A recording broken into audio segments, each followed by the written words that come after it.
اور ان میں سے حضرت عبداللہ ابن عباس رضی اللہ تعالیٰ عنہما، کیونکہ وہ ایک ایسی شخصیت ہے صحابہ کرام میں کہ حضور نے ان کے بارے میں خاص دعا کی تھی، اللہم فقہہ فی الدین وعلمہ التاویل۔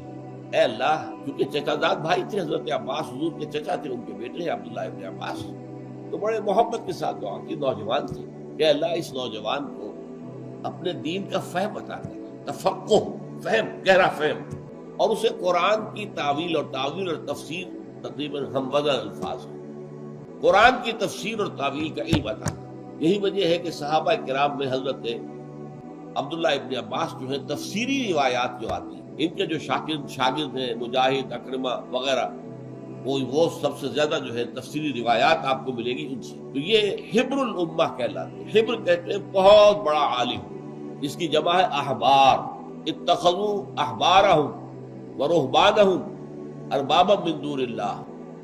یہ اہل کتاب پر، یہودیوں پر، عیسائیوں پر اللہ تعالیٰ کی تنقید ہے کہ انہوں نے اپنے احبار یعنی بڑے بڑے علماء اور رہبان، بڑے راہب، انہیں بھی اللہ کے ساتھ خدا بنا لیا ہے۔